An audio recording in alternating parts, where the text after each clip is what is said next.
Good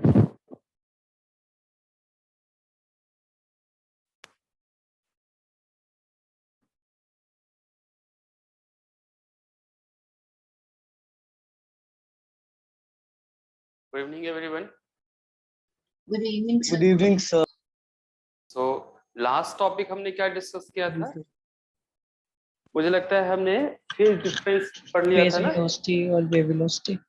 अच्छा, wave velocity और उससे पहले फेज डिफरेंस ये सारा पढ़ लिया। ठीक। Yes. So the new is wave front.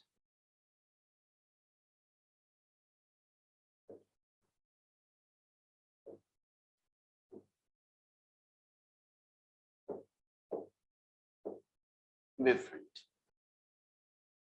So इसका डिफिनेशन आपको पता होगा क्या होता है? It is locus of the point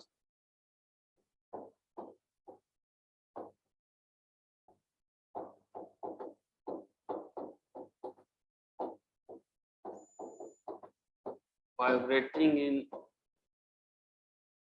same phase.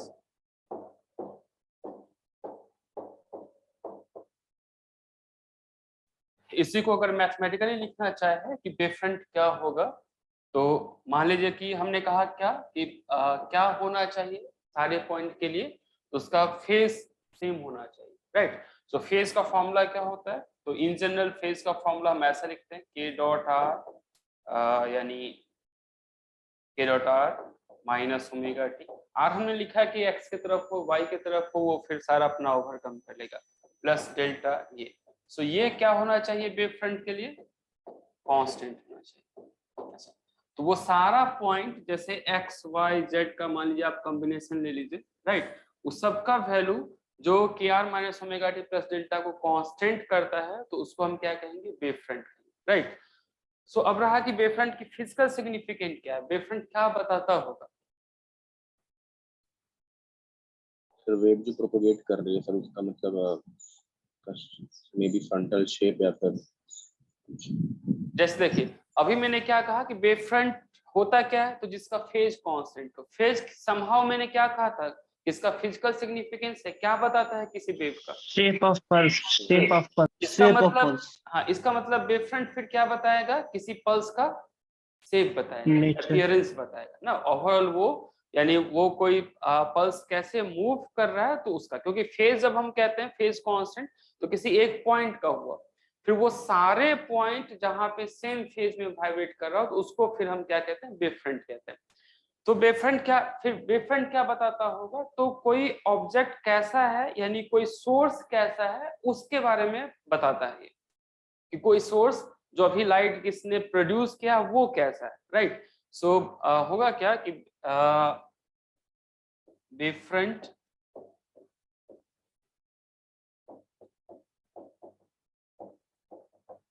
Signify nature of the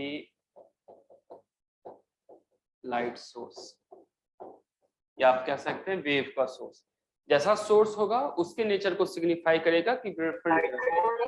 जैसे देखिए कहीं पे नॉइज आ रही है ना किसी से, किनसे आ रहा था? अच्छा आपकी आवाज कॉपी हो रही सर आप ही की आवाज। ओके। सो होगा क्या, जैसे देखिए कि ढोलक और तबले में, राइट, दोनों को पीटा जाता है और दोनों की ऑलमोस्ट चीजें सेम रहती है, बट ढोलक की आवाज अलग होती है, तबले की आवाज अलग होती है। तो किस बात पे वो हमें यानी सिग्निफाई कर देता है, कैसे पता चलता है कि ढोलक की है तबले की? तो ढोलक का शेप अलग होता है और तबले की शेप अलग होती है, अदरवाइज दोनों को ना हैमर ही किया जाता है तो साउंड निकलता है। तो होगा क्या, इसका मतलब कि जो सोर्स जैसा है वो अपने अकॉर्डिंग टू वेव फ्रंट यानी क्रिएट करता है, और फिर वो वेव फ्रंट बताता है कि कहाँ और किस जगह से आ रहा है वो, राइट। सो ऐसा वेव फ्रंट को और डिटेल में हम पढ़ेंगे, क्योंकि वेव फ्रंट के टाइप पे किस टाइप का वेव फ्रंट है वो एक तो टाइप ऑफ सोर्स बताता है, प्लस यानी कि वेव कैसे प्रोपेगेट करेगा, किस तरीके से वेव फ्रंट यानी पल्स बना करके वो बताता है। सो ये वाला डिफिनेशन आपने लिख लिया wave front. Yes sir. Okay. So अब होगा क्या कि वेव यानी एक सोर्स या एक वेव की अगर वेव फ्रंट की बात करें, तो एक होता है plane wave front, type of wave front की बात करें तो plane wave front. Plane wave front में क्या होगा कि सारे पॉइंट जिसका सेम फेज होगा वो एक प्लेन में लाई करेगा, क्योंकि हमने क्या कहा वेव फ्रंट किसको कहा था, तो वो सारा पॉइंट जिसका सेम फेज हो। अब वो इसका मतलब कि प्लेन वेव फ्रंट कब कहेंगे, तो वो सारे पॉइंट क्या होना चाहिए, एक प्लेन में लाई करना चाहिए। जैसे देखिए कि सपोज कीजिए कि ऐसा कोई लाइट था जो जेड एक्सिस की तरफ मूव कर रहा था। ऑब्वियसली ये कैसा हुआ होगा, तो जब कभी कोई यानी कोई सोर्स ऐसे यानी लाइट जनरेट कर रहा होगा, तो यहाँ पे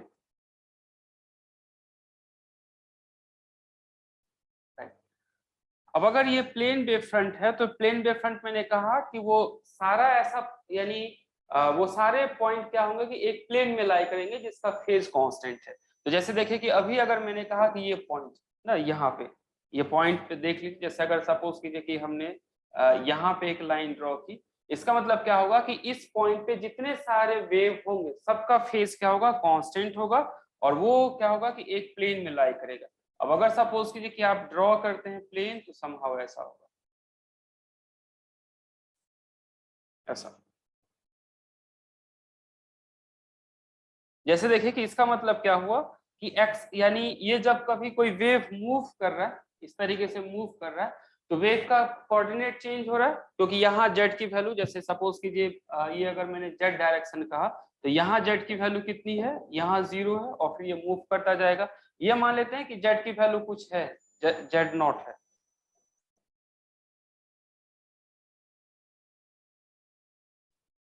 इस पॉइंट पे z की वैल्यू z0 है, राइट। अब ये सारे पॉइंट पे जो भी वेव फ्रंट होगा, जैसे जब कभी हम प्लेन वेव फ्रंट की कहते हैं तो इसका इक्वेशन कैसा आता है प्लेन वेव का, तो equation of 1D plane wave is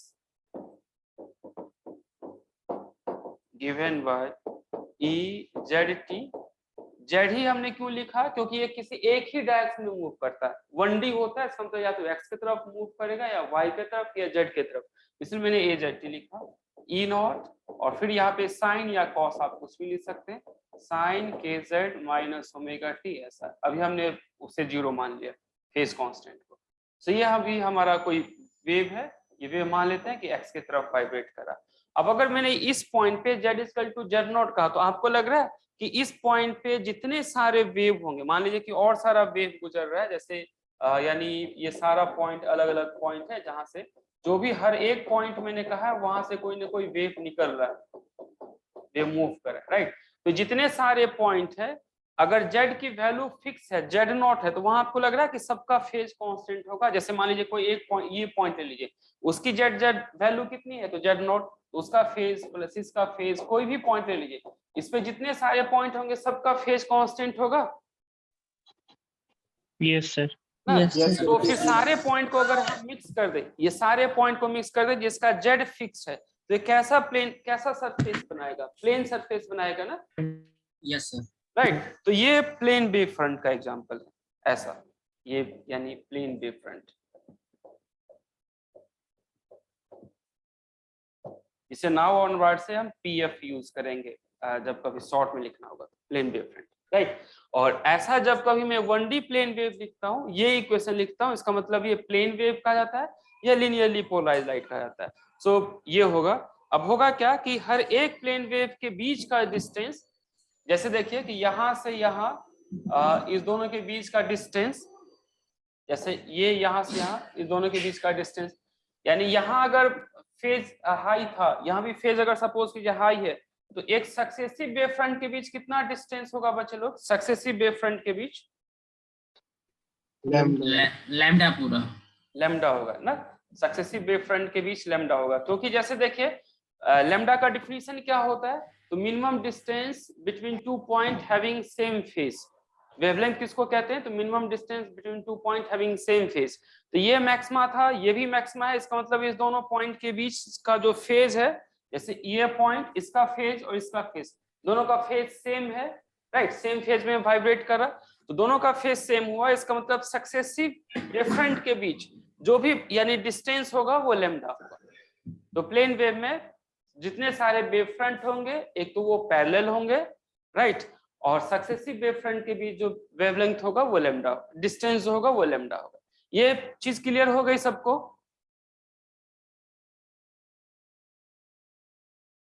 बच्चे लोग ये चीज सबको क्लियर हो गया? Yes, sir.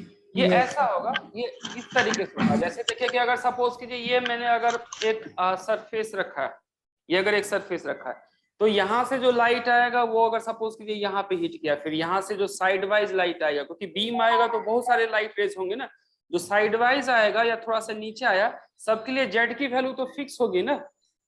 यस सर, इस पॉइंट पे जितना सारा हिट करेगा वो सारा का सारा क्या होगा, एक प्लेन को कॉन्स्टिट्यूट करेगा, तो उसको प्लेन वेव फ्रंट कहेंगे। क्लियर है बच्चे लोग? Yes sir. Yes sir. तो इसको हम प्लेन वेव फ्रंट कहेंगे। तो ये 1D प्लेन वेव का इक्वेशन। सर इसकी डेफिनेशन लिखवा दो एक। मैंने कहा ना कि यानी 1D प्लेन वेव का, अच्छा ये कैसे क्रिएट होता है वो, यानी होगा क्या कि जनरली अगर प्लेन सरफेस हो तो 1D प्लेन यानी वो प्लेन वेव क्रिएट करता है। तो वो लिख लीजिए, plane surface in general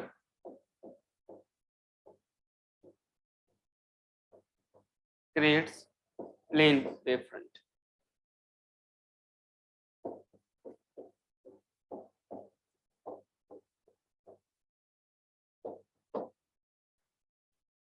right, ये डिफिनेशन आप इसका बस यही, जो यानी वेवफ्रंट पैरेलल है या एक प्लेन में लाई करता है तो उसको हम प्लेन वेवफ्रंट कहेंगे। तो ये इक्वेशन इनफ है, क्योंकि आपको काम आएगा इसका इक्वेशन, और बहुत कुछ इसका डिफिनेशन ये सब नहीं काम आएगा। प्लेन वेवफ्रंट का जब कहूँ तो ऐसा इक्वेशन आएगा। सर एक लैम्डा के बाद भी फेज सेम ही रहेगा ना, मतलब एक सक्सेसिव साइकिल के बाद, एक सक्सेसिव साइकिल के बाद, मतलब एक साइकिल के बाद बेसिकली फेज सेम ही रहेगा ना? नहीं, फेज तो कांस्टेंट रहेगा। जैसे अगर सपोज कीजिए कि एक लैम्डा के बाद फेज यानी सेम रहता है, जैसे ये वेवफ्रंट हुआ, इसके बाद अगर किसी और पॉइंट पे आप लेंगे तो उसकी ऑब्वियसली फेज कम या ज्यादा होगी। जैसे यहाँ पे देखिए, अगर मैं यहाँ पे कोई लाइन बनाऊं तो यहाँ पे फेज कुछ और होगा ना इसके कंपैरिजन में, तो डिफरेंट पॉइंट पे फेज जो होंगे वो अलग अलग होंगे, बट एक पॉइंट पे जितने सारे पॉइंट होंगे सबका फेज सेम होगा। लैम्डा के बाद फिर क्या होगा, ये फेज रिपीट करेगा, क्योंकि अगर ये लैम्डा है या फिर अगर हम एंगल यानी 2 पाई कहें तो 2 पाई के बाद 2 पाई एंगल के बाद रिपीट करता है जैसे फेज, ऐसे लैम्डा के डिस्टेंस के बाद ये रिपीट करता है।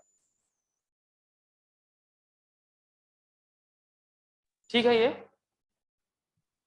सर जो आपने दो वेव फ्रंट बनाए, इन दोनों पे सेम फेज रहेगा? सेम फेज, हाँ, ये यानी दोनों का सेम फेज रहेगा। जैसे ऐसे हम कहते हैं, ये देखिए जब कभी हम ये देखिए जब कभी हमने कहा फाई का फॉर्मूला हम क्या लिखते हैं, kz माइनस ओमेगा टी लिखते हैं बच्चे लोग। फाई का formula kz minus omega T phase का, राइट।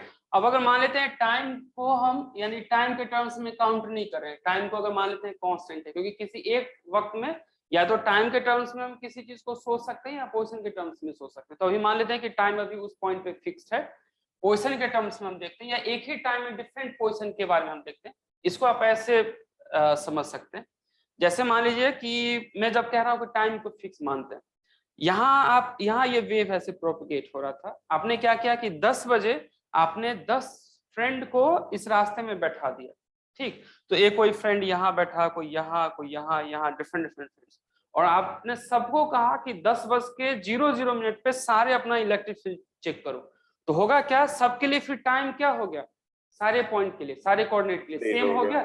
तो फिर होगा क्या कि हम सेम टाइम में किसको वेरी कर रहे हैं, कैसे ऑब्जर्व कर रहे हैं, तो डिफरेंट पोजिशंस को ऑब्जर्व कर रहे हैं। या उल्टा फिर क्या हो सकता है कि आप जगह फिक्स कर लीजिए, आप यही खड़े रह जाइए, फिर एक 10 o'clock देखिए, एक 10:30 देखिए, एक 10:40 देखिए, तो फिर आपको क्या होगा कि आपने पोजीशन को फिक्स कर लिया, फिर टाइम के रिस्पेक्ट में देख रहे हैं।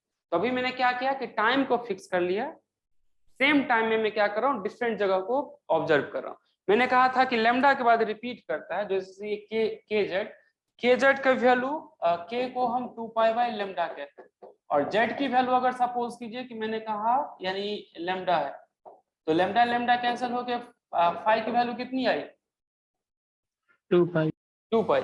अब होगा आप ऐसे कर सकते हैं कि अगर यहाँ कोई फेज था तो 2 पाई के बाद वापस कहाँ आ जाएगा, अपनी ही पोजीशन पे वापस, अपनी इनिशियल पोजीशन पे।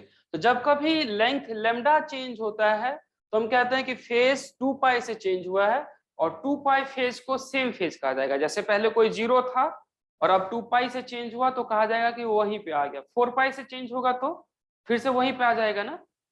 हाँ तो 0, 2 पाई, 4 पाई, 6 पाई, ऐसा चेंज तो हो रहा है बट वो चीजें आ रही है वहीं पे, तो इसको हम कहते हैं सेम फेज में आ गया। तो यहाँ जो फेज होगा वही यहाँ फेज होगा, अल्दो थोड़ी सी डिस्टेंस है बट दोनों सेम फेज में होंगे। सर हम किसी एक वेव को एग्जामिन कर रहे हैं ना यहाँ पे, मतलब बीम तो बहुत बीम निकल रही है वहाँ पे। हाँ देखिए, यहाँ पे दो चीज हो सकती है, या तो आप एक रेज की बात करें तो एक रेज जो होगा वो सिंपल डॉट होगा ना, यानी एक रेज जा रहा है उसकी अपनी इस पॉइंट पे होगी और सिंपल होगा ये, यानी z=0 पे इसके जो भी फेज होंगे वो होंगे। लेकिन एक रेज इन जनरल जब कभी आप लाइट ऑन करेंगे, जैसे यहाँ से टॉर्च ऑन करेंगे आप, तो आपके पास कैसा जाएगा, एक बीम जाएगा या एक रेज जाएगा? बीम जाएगी सर। बीम, और बीम का आपको लग रहा है साइड वेव ही उसके एक्सटेंशन होंगे। हाँ सर। ऐसा साइड वे, यहाँ भी कोई लाइट होगी, यहाँ भी होगी, यहाँ भी होगी, तो इसका मतलब अगर मैं कोई सरफेस लिया तो यहाँ भी हिट करेगा लाइट, यहाँ भी, तो ये सारा का सारा अगर ऐसा लाइट जा रहा है ना, तो एक प्लेन में, यानी जिस सबका सेम फेज है तो उसको प्लेन वेव फ्रंट कहेंगे। मतलब सर इसको हम एक ऐसा प्लेन मान सकते हैं जहाँ पे फेज जो है सबके लिए बराबर रहेगा, सेम रहेगा, तो एक बीम के लिए सर। अगर उस पॉइंट पे सबका फेज सेम रहेगा। सर इसमें अगर हम लैम्डा भी इंक्लूड करते हैं ना, तो लैम्डा भी इसमें मैटर करता है ना, इस फेज वाले चीज में?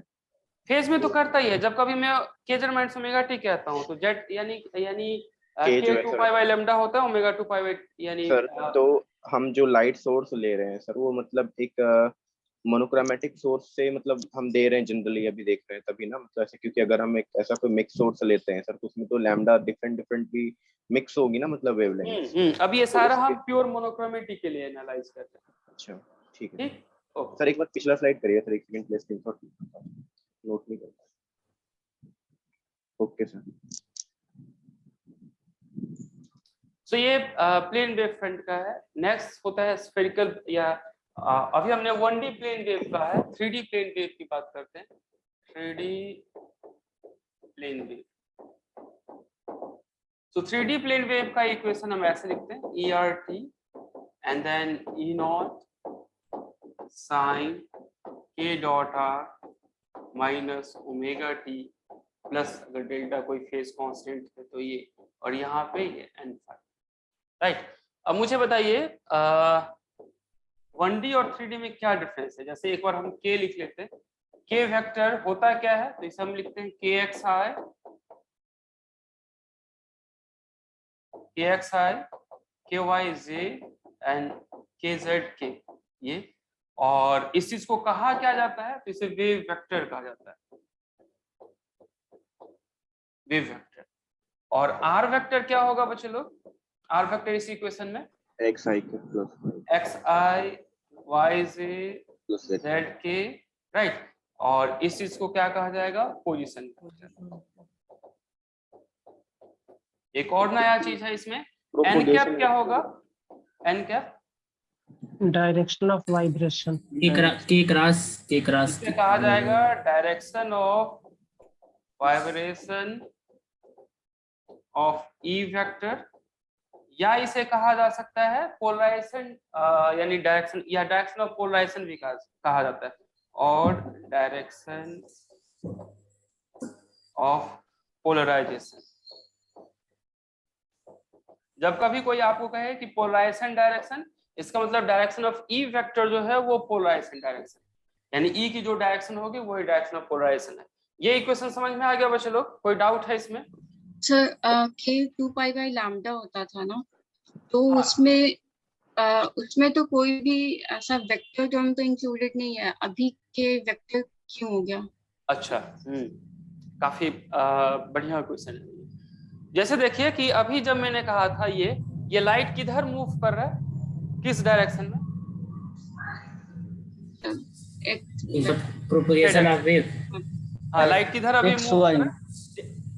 किधर मूव एक्स कर में, रहा है? एक्स डायरेक्शन, एक्स में या जेड में? किधर मूव कर रहा है लाइट? कर रही है सर, एक्स डायरेक्शन में, एक्स डायरेक्शन में। किसी का नॉइज आ रहा है, पता नहीं कहाँ है। जेड में कर रही है।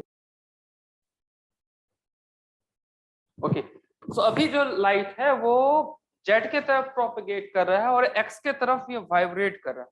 एक्स की तरफ इलेक्ट्रिक फील्ड है, ई की अगर मैं बात कहूं तो वो अभी एक्स यानी एक्स कैप के तरफ है, बट अगर हम डायरेक्शन ऑफ प्रोपेगेशन कहें तो वो अभी जेड के तरफ है, राइट, जेड डायरेक्शन में। होगा क्या कि यहाँ अगर हम इस इक्वेशन की बात करें, यहाँ पे ये ओमेगा टी वाला टर्म्स आपको क्या लग रहा है, स्केलर या वेक्टर? ओमेगा, स्केलर, वो तो स्केलर, ओमेगा स्केलर है, और टाइम वो भी टाइम भी स्केलर, तो स्केलर के मल्टीप्लिकेशन जो होंगे वो भी स्केलर क्वांटिटी होंगे, राइट।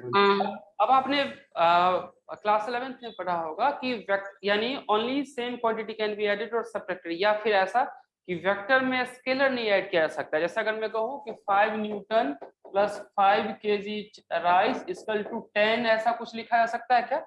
ऐड किया जा सकता है कभी? नहीं ऐड किया जा सकता है ना। तो ये जो स्केलर क्वांटिटी है, इसका मतलब इसमें क्या चीज ऐड होगा? स्केलर ना, ओनली स्केलर। हाँ, अब ये बताइए आर जो है वो वेक्टर क्वांटिटी है। अगर मैं 3D की बात करूंगा तो मुझे कंपल्सन आ जाएगा कि मैं पोजीशन वेक्टर की बात करूं जब कभी लाइट 3D में मूव करेगा तो। यस सर, ना, पोजीशन वेक्टर हमारी मजबूरी हो जाएगी। अगर मैं पोजीशन वेक्टर लिखूं, इसको स्केलर से मल्टीप्लाई करूंगा तो आपको क्या लग रहा है? स्केलर मल्टीप्लाई है वेक्टर इक्वल टू क्या? वेक्टर ही ना। हाँ सर। तो अब हमने क्या किया कि इस चीज को ये डायमेंशनली करेक्ट रहे, तो फिर के को भी हमने यहाँ पे क्या किया? वेक्टर बना लिया, सो दैट कि दो वेक्टर का डॉट प्रोडक्ट क्या होता है? स्केलर। स्केलर। फिर अब इस के को हम यूज कैसे करेंगे? तो के को फिर हम कहते हैं कि ये वेव वेक्टर है जो दिखाता है, जो बताता है डायरेक्शन ऑफ प्रोपेगेशन, जिसे हम आगे अभी डिस्कस करेंगे। तो इसे अभी हमने इंटेंशनली वेक्टर बनाया है सो दैट इसको हम यूज कर पाए। जैसे देखिए एरिया स्केलर होता था या वेक्टर? एरिया स्केलर, बट हमने क्या किया? इस पे नॉर्मल ड्रॉ करके इसको वेक्टर बना लिया था। यस सर, क्योंकि उससे क्या हो पाए, हमारा फ्लक्स कैलकुलेट हो जाए ना। तो यहाँ भी हम क्या करेंगे? के को वेक्टर हमने बना लिया है, राइट, सो दैट कि ये डायरेक्शन ऑफ प्रोपेगेशन बता पाए, और फिर यहाँ ये डायमेंशनली कंसिस्टेंट रहे। ठीक, ओके सर। ओके, यहाँ तक लिख लिया आप लोगों ने बच्चों लोग? No sir. ओके, लिख लीजिए। ये 3D में जब कभी जाएगा तो ऐसा होगा, ऐसा इक्वेशन होगा। सर सर जब आपका एक वीडियो छूट रहा था, रिकॉर्डर देख रहे थे, तो जैसे आपसे अगर कोई क्वेश्चन पूछ रहा था ना तो उसके नाम के साथ स्क्रीन आ रही थी, आपकी स्क्रीन गायब हो जा रही थी पिछली क्लास की। आप फिर से भी होस्ट प्रॉब्लम नहीं है थे? क्या? नहीं, आज नहीं है सर, रिकॉर्डर में प्रॉब्लम हो रही है, ऐसा क्यों हो रहा है? अच्छा, वो बाद की बात है, वो जैम के बाद आप मुझसे पूछेगा, अभी तो नहीं है ना प्रॉब्लम? सर अभी है प्रॉब्लम क्या? बताइए, स्क्रीन गायब होने वाली? नहीं, अभी नहीं, अभी नहीं। ठीक है सर, कुछ पूछना था। हाँ बताइए, जल्दी बताइए। सर जैसे पिछले बारे में 1D वाले केस में सर के साथ जो मल्टीप्लाइड होता था वो direction of propagation of wave electromagnetic wave होती थी। इस केस में सर 3 डायमेंशनली प्रोपोगेट कर रही है। तो हम ये कह सकते हैं कि के जो हमने अज्यूम करा है वो बेसिकली आपने बोला कि सर वो प्रोपोगेशन डायरेक्शन होता है, तो मतलब सर वो जो भी आर है उसके साथ अलाइन होना चाहिए या फिर वो आर्बिट्री कुछ भी हो सकता है? हम उसको अलाइन करके देखते हैं। आर कुछ भी हो सकता है, थोड़ा सा वेट कीजिए इसका आंसर ना। एक बार ये चीजें सीक्वेंस में सारी चीज हो जाए फिर हम इसके बारे में डिस्कस कर लेंगे। जो और एक्स्ट्रा डाउट आएगा वो बात कर लेंगे। अभी तो जो प्रिलिमिनरी है वो एक बार हम बात कर लेते हैं। ठीक, जी सर। ओके, ये यहाँ तक लिख लिया आप लोगों ने इक्वेशन? ओके, तो ये 3D प्लेन वेव की बात हुई। 3D प्लेन का थोड़ा सा डायग्राम देखिए, वहां से फिर चीजें क्लियर हो जाएगी कि 3D में कैसे मूव करता है और प्लेन रहते हुए कैसे मूव करता है। जैसे मैंने कहा था 3D, बट अभी भी मोशन कैसा है? तो प्लेनर ही है। तो सपोज कीजिए कि ऐसा कोई अगर सरफेस है ये प्लेन, बट ये मूव कर रहा है 3D। मान लीजिए कि ऐसा कोई सरफेस है, तो ये 3D में मूव कर रहा है। 3D मूव करने का मतलब कि ये x की तरफ भी कुछ मूव कर रहा होगा, कुछ कंपोनेंट होंगे, y की तरफ भी होंगे और z की तरफ भी होंगे, राइट। बट है क्या? ये प्लेनर वेव है। इसके शेप जो होंगे वो प्लेन वेव जैसा ही होगा। अब यहाँ पे होता क्या है कि मैंने अभी कहा था कि k जो डायरेक्शन है वो डायरेक्शन ऑफ प्रोपेगेशन बताता है।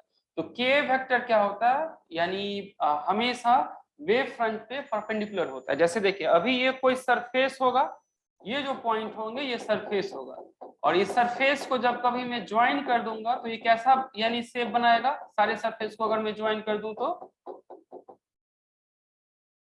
सारे सरफेस को ज्वाइन कर दूंगा कैसा बनाएगा, ये प्लेन प्लेन बनाएगा। अगर ये प्लेन वेव फ्रंट है, ये डायरेक्शन जो होगी वो के वेक्टर की होगी, के वेक्टर शो करेगा डायरेक्शन ऑफ प्रोपेगेशन।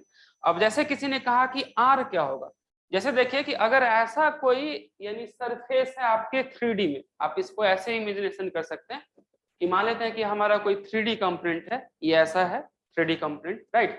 और कोई वेव फ्रंट पहले क्या था, पहले वेव फ्रंट ऐसे जा रहा था, एक प्लेन में जा रहा था, यानी ये एक्स के तरफ जा रहा था या वाई के तरफ जा रहा था या जेड के तरफ जा रहा था, तो ये प्लेन वेव, राइट, यानी प्लेन वेव 1D था। अब की बार अगर सपोज कीजिए कि किसी ये यानी 3D में जा रहा है ऐसे मूव करता हुआ, तो ये सरफेस है, ये सरफेस, अब इस सरफेस पे जितने सारे पॉइंट होंगे, ये सारा पॉइंट ये एक ही प्लेन में लाई कर रहा है ना, yes yes sir. Sir right. तो इस चीज को हम क्या कहेंगे, प्लेन वेव कहेंगे, बट ये 3D में कैपेबल है, तीनों डायरेक्शन में मूवमेंट करने का कैपेबल है, इसको 3D वेव कहेंगे।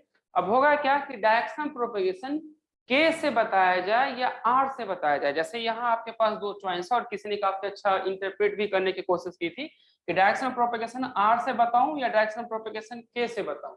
अब अगर आर से बताता हूं तो मजबूरी क्या है वो देखिए, जैसे अगर मैंने कहा कि यानी कोई पॉइंट आर, ये अगर ओरिजिन है तो इस पॉइंट का आर कुछ और होगा और इस पॉइंट की आर कुछ और होगी, कोई भी और पॉइंट ले लीजिए तो सबकी आर अलग अलग होगी ना, जैसे देखिए इसका आर कुछ और होगा, इस आर का आर कुछ और, ये सबका पॉइंट का पोजीशन वेक्टर अलग अलग होगा ना बच्चे लोग, अगर ये सरफेस है तो यस सर। हाँ, तो इसका मतलब कि यहाँ आर है लेकिन यहाँ तो वेव नहीं जा रहा ना, कि इस पॉइंट के लिए आर इधर है बट इधर वेव तो नहीं जा रहा ना, किसी और पॉइंट के लिए आर यहाँ पे इधर तो नहीं जा रहा ना।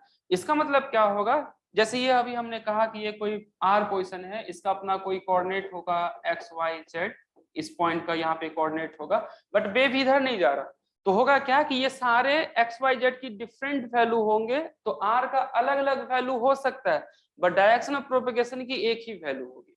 वेव फ्रंट ऐसे जा रहा है तो इस तरीके से जाएगा। क्लियर हुआ ये? सर हम ये कह सकते हैं कि आर जो पोजीशन ऑफ मतलब फ्रंट ऑफ वेव है, वो वेव फ्रंट का डिफरेंट पॉइंट है, वेव फ्रंट का डिफरेंट पॉइंट है। यहाँ क्या था कि यहाँ जब हमने ड्रॉ किया था तो सबका आर एक ही था, बट अगर इसी को थोड़ा सा तिरछा कर दीजिए तो सबका जेड अलग अलग हो जाएगा, इसी को तिरछा कर दूं तो ऐसा अगर जाने लगे तो सबका जेड अलग अलग हो जाएगा।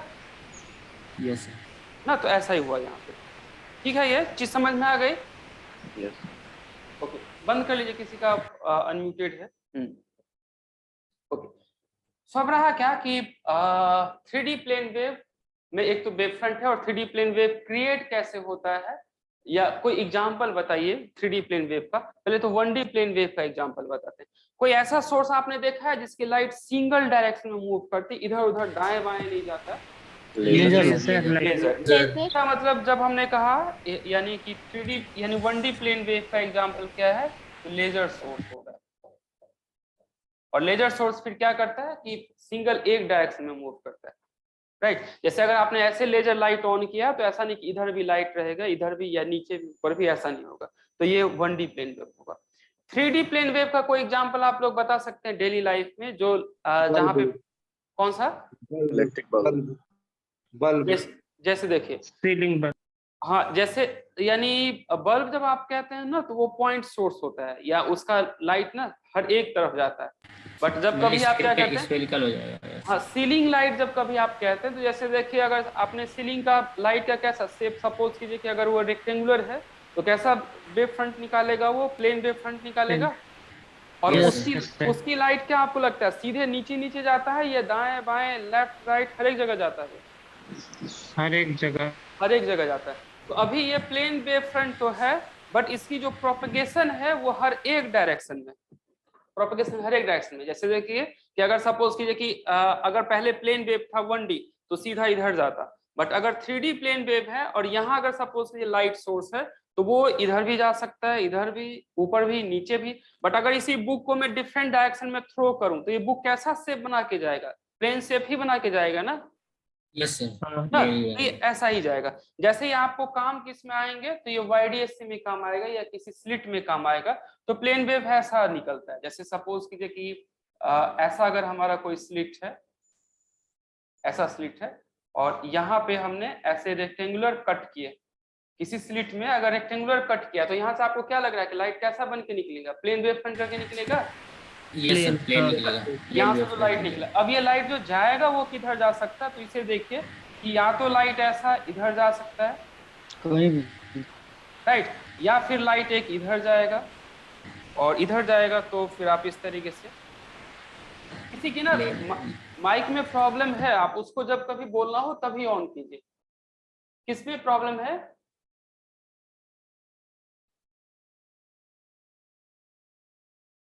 ओके, आप उसे पर्सनली चैट करके बता दीजिए कि वो जब बोले तभी माइक ऑन करे। तो सपोज कीजिए कि ये हमने ऐसा कहा इस तरीके से, ये इधर भी गया, फिर कोई एक लाइट यहाँ से स्लिट से निकलने के बाद इधर भी गया। तो ये सिंबल अभी बता रहा है कि सारे प्लेन ही है, बट इस प्लेन की अलग अलग डायरेक्शन आपको दिख रही है कि हर एक डायरेक्शन में जा रहा है ये, लेकिन कैसा शेप बना के जा रहा है? प्लेन वेव भी बना के जा रहा है। प्लेन वेव जा रहा है, प्लेन वेव। क्लियर है ये? Yes sir. ओके, ठीक, ऐसा। सो प्लेन वेव फ्रंट का इक्वेशन आपने देख लिया ऐसा, राइट, और ये समहाउ इस तरीके से जाता है ये। अब इसमें एक टर्म्स थी wave vector.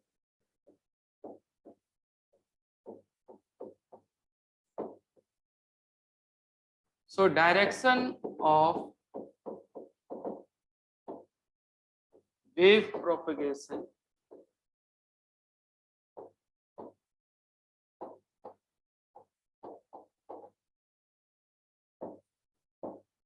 is given by wave vector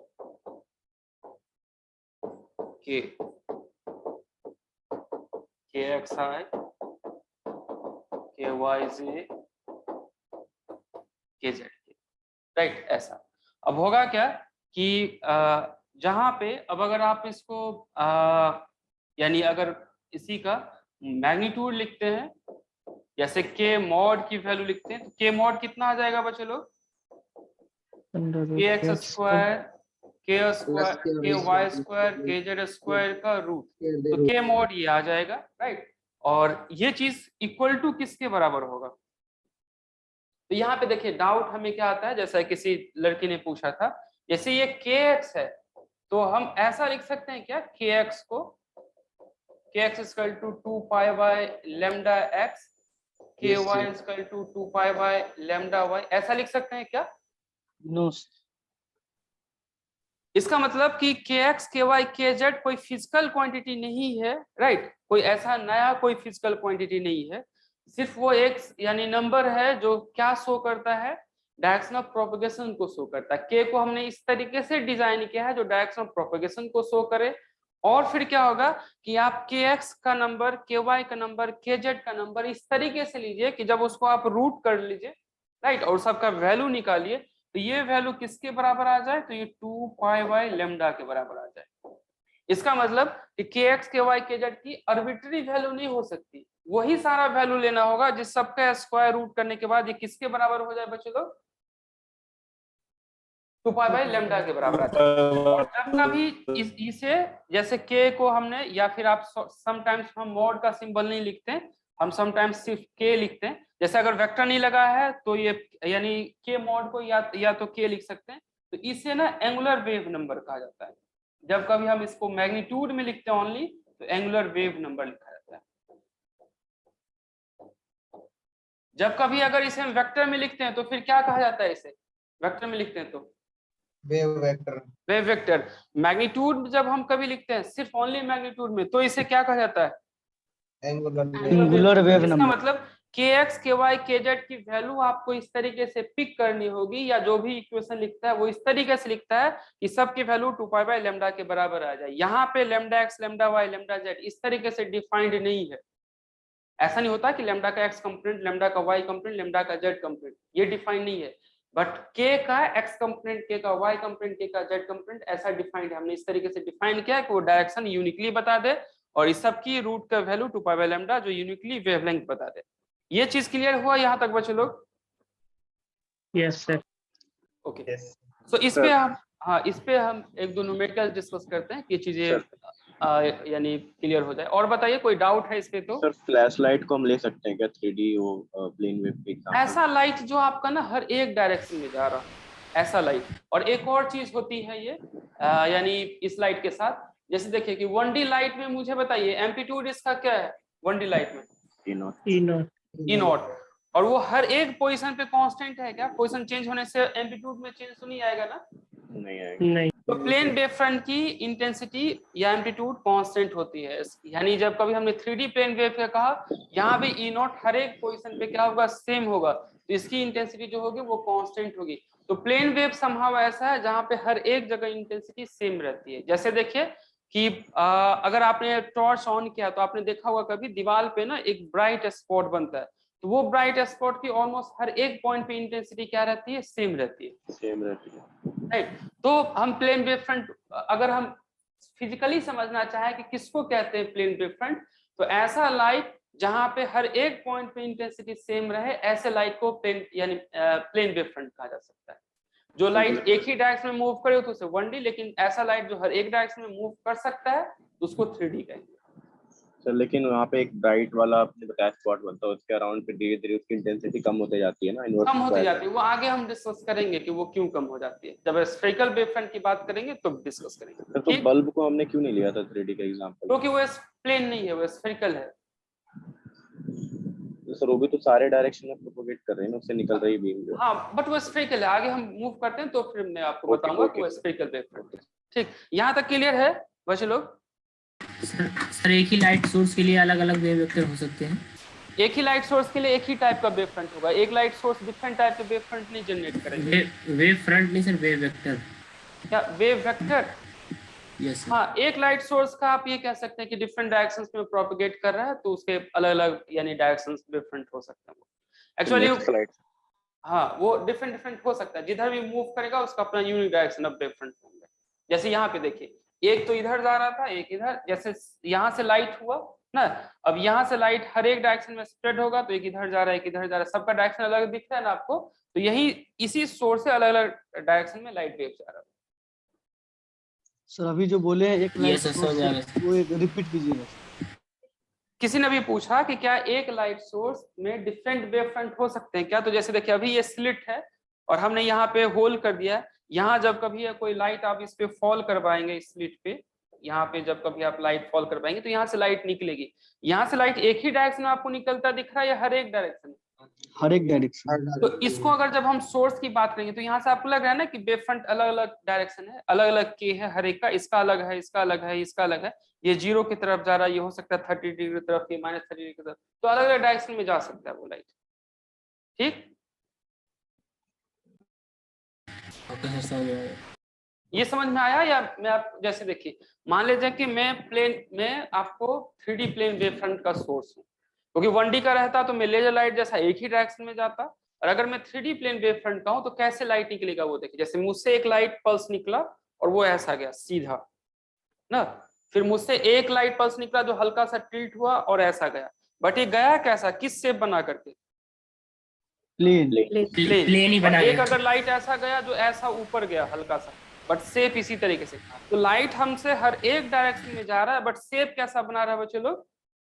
plane. लेकिन अगर मैं मान लीजिए कि मैं लाइट ऐसा जाता और मैं ऐसे मूर्ख ये ऐसा, अभी आपको क्या ऐसा शेप दिख रहा है? ये सिलिंड्रिकल दिख रहा है क्या ऐसा? Cylindrical. Yes sir, yes sir. अगर मैं ऐसा करके लाइट निकालता तो अब इसके सरफेस देख रहे हैं कैसा सरफेस है? सिलिंड्रिकल सरफेस है ना। यस। तो ये भी हर एक डायरेक्शन में जाता, बट इस लाइट वेव को हम अब प्लेन वेव फ्रंट नहीं कहेंगे। इस लाइट वेव को क्या कहेंगे हम? Cylindrical wave. ठीक, तो ये डिफरेंस है। आया समझ में? आया समझ में? अभी भी कोई डाउट है इस इक्वेशन में? सर अगर सीलिंग फैन को सर्कल शेप में ले लें, सीलिंग उसको लैंप को या फिर लाइट को, अभी हम स्फेरिकल स्फेरिकल और सिलिंड्रिकल वेव फ्रंट के आगे डिस्कस करेंगे, राइट? अभी प्लेन वेव फ्रंट में जहां तक मैंने कहा है वहां तक कोई डाउट है तो बताइए। ओके, हाँ, इस पे एक दो न्यूमेरिकल्स कर लेते हैं कि चीजें और ज्यादा। फ्रंट में सिर्फ वो हाँ बताइए। प्लेन वेव फ्रंट में केवल जो सीलिंग लाइट है वो रेक्टेंगुलर स्क्वायर इस टाइप प्लेन की टाइप में लेनी पड़ेगी सर। नहीं समझ में आया आपने क्या कहा। जो सीलिंग लाइट की शेप है सर वो सीलिंग प्लेन लाइट से जो टाइप लाइट में निकलती, प्लेन वेव प्लेन ही फ्रंट लेनी निकलता है, प्लेन वेव फ्रंट में निकलता है और हर एक डायरेक्शन में निकलता है। ओके सो कुछ जो क्वेश्चन वेव फ्रंट पे अभी तक कुछ क्वेश्चन आए हुए हैं या वेव फ्रंट की जानकारी अच्छे से होना जरूरी है अच्छे न्यूमेरिकल को सॉल्व करने के लिए, राइट। सो आई होप कि ये न्यूमेरिकल्स आप अच्छे से सॉल्व कीजिए और अगर कहीं डाउट रह जाए तो फिर आप पूछ लीजिएगा। बहुत बार क्वेश्चन आया हुआ है इस पे वेव फ्रंट पे। Find the direction of the propagation of wave.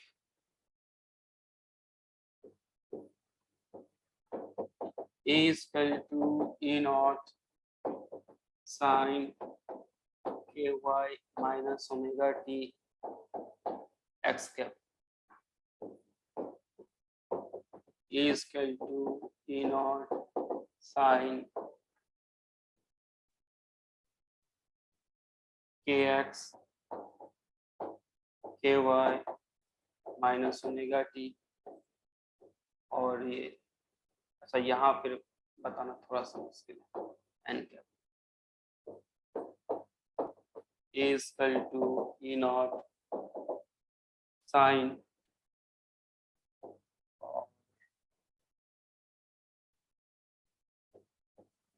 के एक्स प्लस √3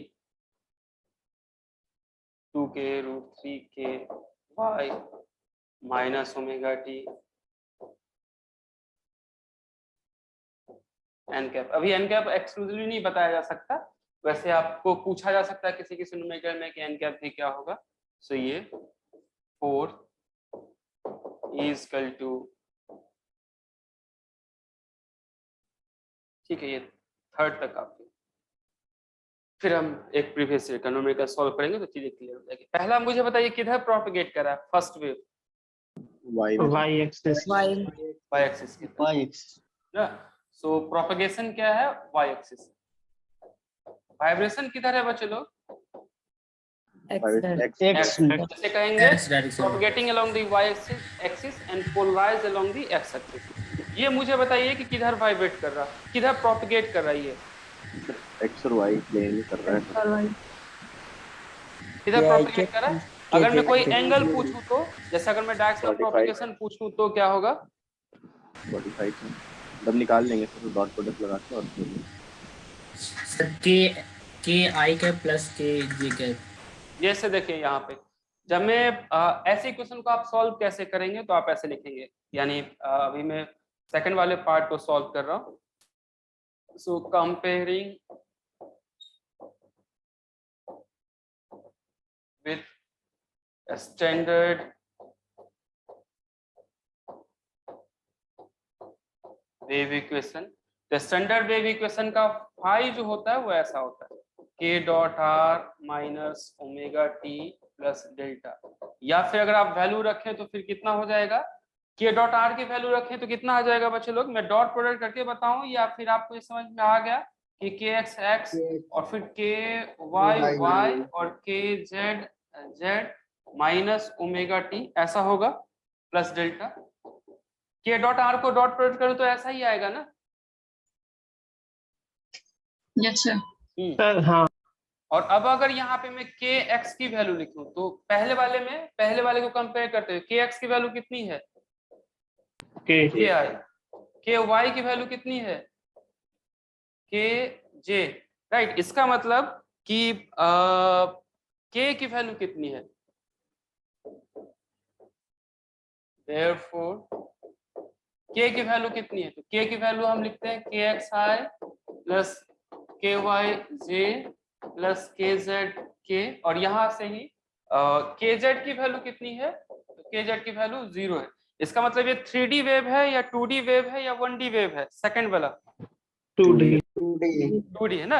अगर हम कोई ए जेड वाला भी ऐड कर देते तो ये 3D हो जाता वो। और पहला वाला कौन सा है? ये 1D 1D और ये 2D, हालांकि ये सेकंड वाला भी थर्ड वाला भी मैंने 2D ही लिखा है।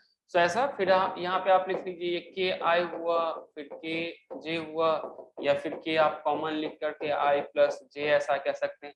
डायरेक्शन ऑफ प्रोपेगेशन आप दो तरीके से बता सकते हैं, आपके आंसर भी दो तरीके से दिए जाएंगे ऑप्शन में, या फिर दो तरीके से आप आंसर कह सकते हैं। एक तो यूनिट वेक्टर के टर्म्स में आंसर बता सकते हैं, वो भी करेक्ट होगा, मोस्ट ऑफ टाइम ऐसा दिया जाएगा, या फिर आपको एग्जैक्ट एंगल बताना होगा। तो पहले देखिए यूनिट वेक्टर के तरीके से आप कैसे देंगे। के कैप की वैल्यू क्या होगा बच्चे लोग, के बाई के मॉड, के की वैल्यू होगी के आई प्लस जे, ऐसा के मॉड की वैल्यू कितनी होगी, तो के स्क्वायर प्लस के स्क्वायर, राइट, और इसका रूट फिर कितना आ जाएगा, ये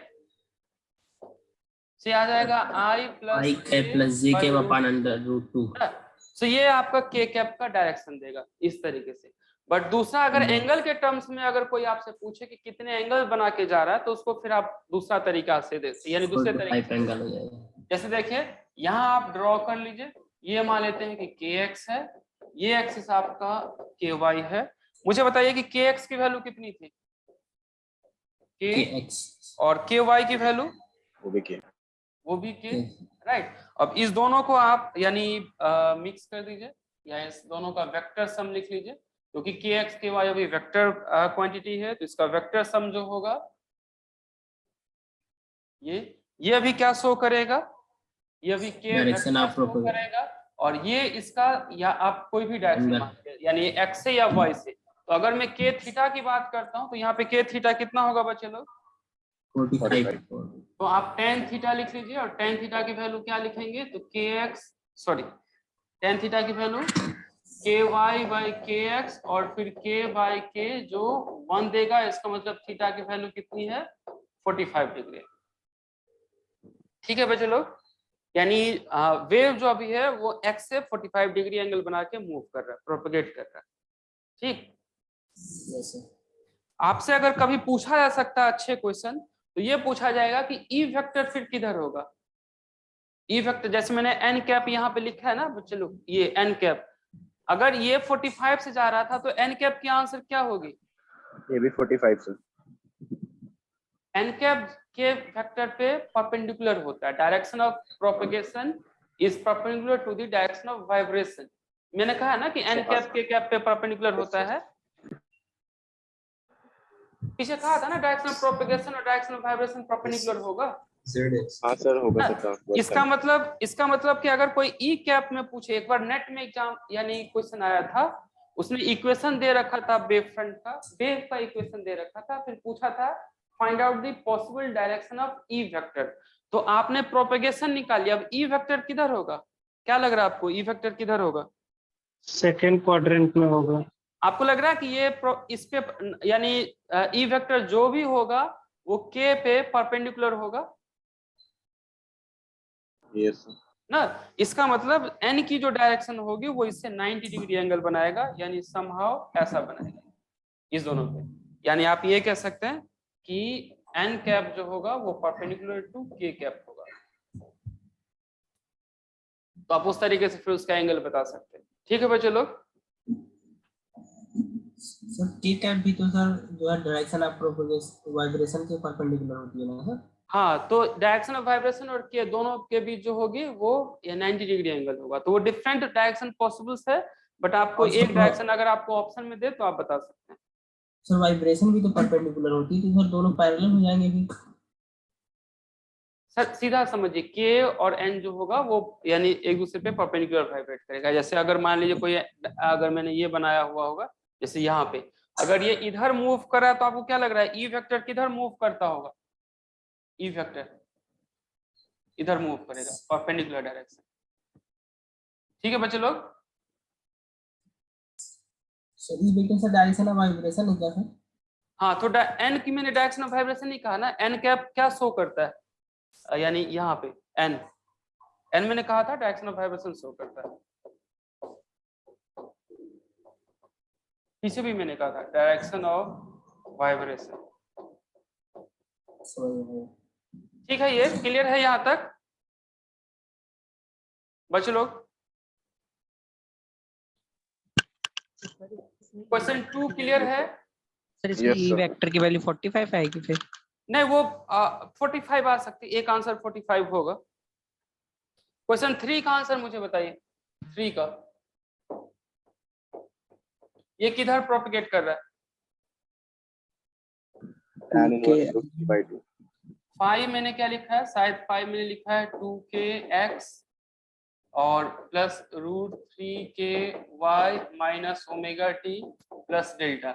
इसको अगर मैं कंपेयर करूं तो kx की वैल्यू कितनी आ जाएगी? 2k, और ky की वैल्यू कितना आ जाएगा? √3k, और kz की वैल्यू कितनी? 0। इसका मतलब k वेक्टर किधर आएगा? तो k वेक्टर आप लिख सकते हैं 2ki प्लस क्या लिख सकते हैं? √3kj। ऐसा तो आप इसे k कैप के टर्म्स में भी आंसर बता सकते हैं। बट अगर सपोज कीजिए आप डायरेक्शन आपको यूनिक बताना हो तो बताइए क्या होगा, किस डायरेक्शन में प्रोपगेट करेगा ये? Tangent inverse √3/2। अच्छा, ठीक है, उस तरीके से आप कह सकते हैं, या फिर अगर साइन कॉस में लिखना होता तो फिर आप यानी वहां से इसे बता सकते हैं। ठीक है बच्चे लोग, ये सिमिलर क्वेश्चन है, वहां से फिर आप इसकी वैल्यू बता सकते हैं। यहाँ से ई यानी ई वेक्टर आपका हो गया, फिर आप यहाँ पे थीटा बता सकते हैं, और टेन थीटा की वैल्यू आप यानी ky/kx, और फिर ky था √3k, kx जो था वो 2k, तो फिर आप √3/2 लिख सकते हैं। फिर थीटा की वैल्यू अगर ऐसा आता है तो ऐसा, या फिर आप इसके कैलकुलेट कर लें। आई होप कि ऐसे क्वेश्चन अब आप सॉल्व कर लेंगे। Yes sir. ओके, सो एक क्वेश्चन प्रीवियस ईयर में आया हुआ था, वो एक बार मुझे सॉल्व करके बता दीजिए। If equation of wave front is given by phi is equal to x plus y plus z plus c, या equal to c, भाई equal to c. Find the direction of propagation.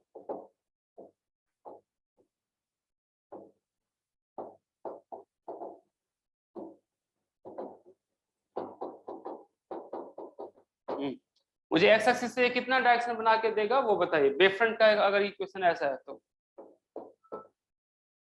What will be the direction of the wave front? Equal to C भी है sir ये? हाँ, equal to सी कोई constant quantity है।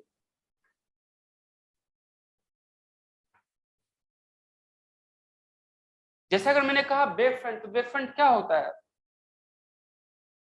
एक surface होता है ना। वेव फ्रंट का इक्वेशन एक सरफेस होता है वो, राइट। सो ये यानी किसी सरफेस का इक्वेशन है, और ये सरफेस फिर कैसा होगा? अगर आप थोड़ा बहुत प्लॉट करना जानते हैं तो जब आप इसे प्लॉट करेंगे तो ऐसा सरफेस होगा। यानी अभी आपका जो वेव फ्रंट है कुछ इस तरीके से ट्रायंगुलर वेव फ्रंट है, राइट। 1 पे इंटरसेक्ट करेगा। हाँ, क्योंकि एक्स वाई प्लस जेड की वैल्यू कांस्टेंट है, अगर आप इसको प्लॉट करना चाहेंगे तो ये कुछ ऐसा सरफेस आएगा, ये, राइट। अब ये सरफेस आ गया, अब इस पे वेव वेक्टर किधर होगा? तो वेव वेक्टर ऑब्वियसली यानी हमने कहा था कि इस पे परपेंडिकुलर होगा, मान लेते हैं ये के वेव फ्रंट है। तो मुझे बताइए कि किसी सरफेस पे, कोई सरफेस आपने ड्रॉ किया है, उस पे परपेंडिकुलर डायरेक्शन किस डायरेक्शन में है वो आप कैसे बता पाएंगे? ग्रेडियंट।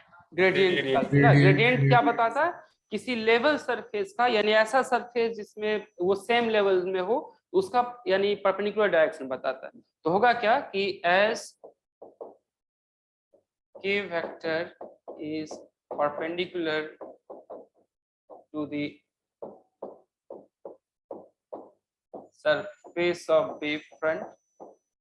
ये कैसा वेव फ्रंट था? 3D वेव फ्रंट था ना? Yes sir. राइट। तो ये ऐसा वेव फ्रंट है, इस पे जो परपेंडिकुलर डायरेक्शन बताएगा वो के वेक्टर बता देगा। सो होगा क्या, हम फिर डेल ग्रेडियंट निकालेंगे फाई का, और जो फिर हमें के वेक्टर बता देगा। अब एक बार इसका ग्रेडियंट निकाले कितना आ जाएगा? इसका ग्रेडियंट, तो इसका ग्रेडियंट आई प्लस जे प्लस के, ये आ जाएगा ग्रेडियंट। Yes sir. और फिर अगर हम यानी के कैप की बात करें तो के कैप कितना होगा? I cap plus J cap plus I K cap cap by plus J root cap. हालांकि उस क्वेश्चन में उसने ना एक्स एक्सिस से पूछा था, तो एक्स एक्सिस से कितना एंगल बनाएगा? जैसे अगर One. सपोज कीजिए कि ये Cos inverse 1 by root 3. अगर हमारा ये एक्स था, ये वाई, ये जेड, क्या कह रहे हैं आप? Cos inverse 1 by root 3. हाँ, तो एक्स एक्सिस से कितना एंगल बनाएगा? तो एक्स से मान लेते हैं कि ये अगर अल्फा एंगल है, सिमिलरली वाई से अगर सपोज कीजिए कि ये यानी बीटा एंगल है, और जेड से अगर सपोज कीजिए कि ये गामा एंगल है, तो कोसाइन रूल होता है, राइट? सो वो हम यूज कर सकते हैं। सर 45 आ रहा है क्या? यहाँ तक लिख लिया आप लोगों ने? यस तो यहाँ हम लिख सकते हैं यूजिंग कोसाइन रूल,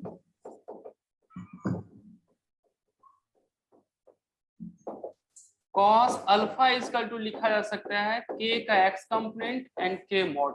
तो k का x कंपोनेंट कितना है? तो ये है k या 1, k का x कंपोनेंट जो होगा वो 1 है, और इस k मॉड की वैल्यू कितनी होगी? तो √3 होगा ना, क्योंकि k मॉड का वैल्यू होगा कितना? सो 1 square plus 1 square plus 1 square, that is √3। सो यहाँ से अल्फा की वैल्यू हम निकाल सकते हैं cos इनवर्स 1/√3। इसी तरीके से अगर बीटा पूछा जाता तो y से एंगल पूछा जाता तो ky/k, और यहाँ पे भी हम अगर यानी बीटा लिखे तो ये सबका आंसर सेम आएगा, सबसे वो इक्वल एंगल बना के जाएगा √3, राइट? सो ये अल्फा एंगल किससे है? तो विथ एक्स एक्सिस है, ये विथ वाई। इसी तरीके से जेड से अगर पूछा जाता तो फिर जेड से आप ये फॉर्मूला यूज करते कॉस गामा, और फिर ये के जेड बाई के, ये कोसाइन रूल होता है जो आपने 11th में पढ़ा होगा ऐसा। तो अगर एक्स वाई जेड किसी से भी एंगल पूछे तो फिर ये फॉर्मूला यूज करके आप निकाल सकते हैं। क्लियर है बच्चों लोग? ये यस ओके, ये लिख लिया आप लोगों ने? No sir. ठीक है, लिख लीजिए ये।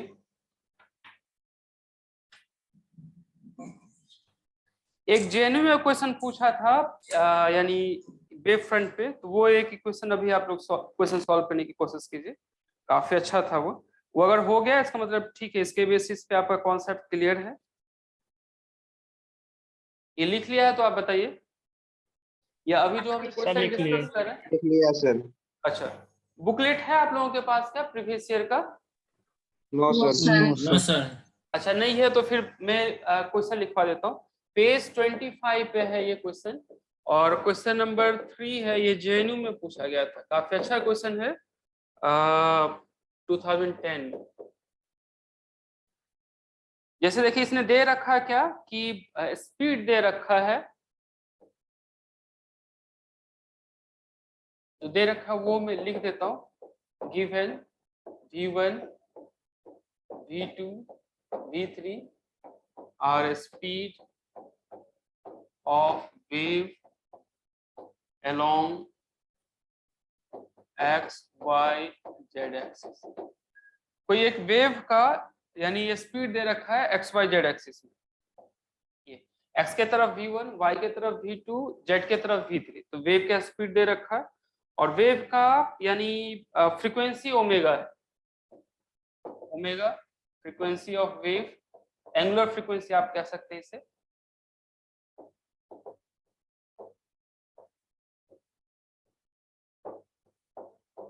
एंगुलर फ्रीक्वेंसी आपको लिखना है k का वैल्यू क्या होगा, find out the k vector, right? उससे कुछ आंसर मैं आपको लिख देता हूँ ऑप्शन, कि आपको अंदाजा हो कि आपको आंसर कैसे रिपोर्ट करना है। सो k की वैल्यू ओमेगा, और फिर यहाँ पे v1i ओमेगा और v2j ओमेगा v3k, एक ऑप्शन ऐसा है। सेकंड ऑप्शन है या बी ऑप्शन आप कह सकते हैं, ये है k इक्वल टू ओमेगा और फिर i plus j plus k ऐसा, और डिवाइड बाय यहाँ पे v1 square v2 square v3 square, ये सब ऐसे ही और सारे c और d ऑप्शन दिया हुआ है, राइट? मुझे बताइए सिमिलरली c है और d है, ऐसे ही फॉर्मेट में कुछ मुझे आंसर बताइए कि k का वैल्यू क्या होगा। ये आ रहा है सर, कौन सा आ रहा है? मतलब omega by v1 i cap plus omega by v2 j cap. अच्छा, यस सर। ये वाला ना? Yes sir.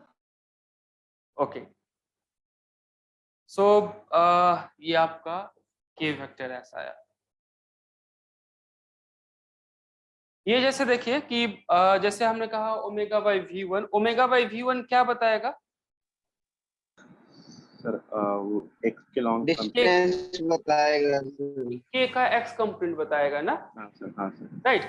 और अगर ये ऐसा हम k का x कंपोनेंट लिख पाते हैं, ठीक, अगर हम इस तरीके से लिख पाते हैं, इसका मतलब क्या होगा कि जैसे अगर हमने kx कहा तो इस k का फिर k by 2 pi by lambda, यानी ये जो k की जो वैल्यू होगी वो फिर क्या होगा कि उसका फिर लैम्डा का भी कंपोनेंट कुछ और होगा, क्योंकि अभी हमारा kx ky kz हम अलग अलग करके लिख रहे हैं। इसका मतलब क्या होगा कि ओमेगा बाय v1 को, या जैसे देखिए आप अगर ओमेगा बाय v1 लिख रहे हैं, ओमेगा बाय v1 और ओमेगा बाय v1 को अगर आप यानी यहाँ पे kx कह रहे हैं, तो होगा क्या कि इसका फिर एक अलग component 2 pi by lambda x ऐसे लिखा सकता है, क्योंकि ओमेगा फ्रीक्वेंसी जो होगा वो डायरेक्शन लेस है ना, फ्रीक्वेंसी का कोई अपना डायरेक्शन है नहीं।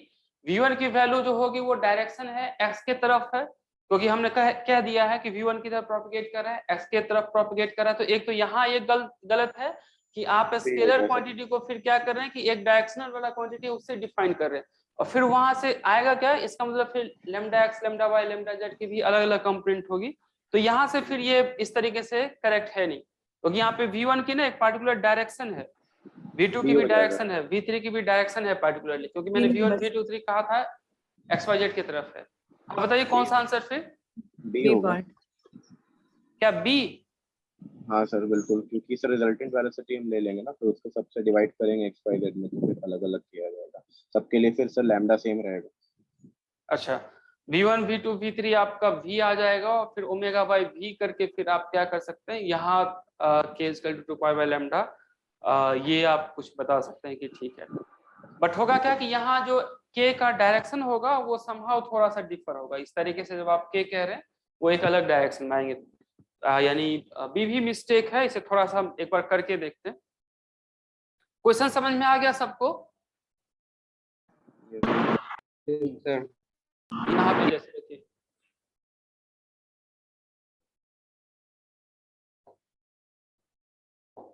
जब कभी हम 3D प्लेन वेव की बात करते हैं, यहाँ अगर कोई वेव यानी वेव फ्रंट है, और वेव फ्रंट अगर सपोज कीजिए प्रोपगेट हो रहा है किसी पार्टिकुलर डायरेक्शन में k में,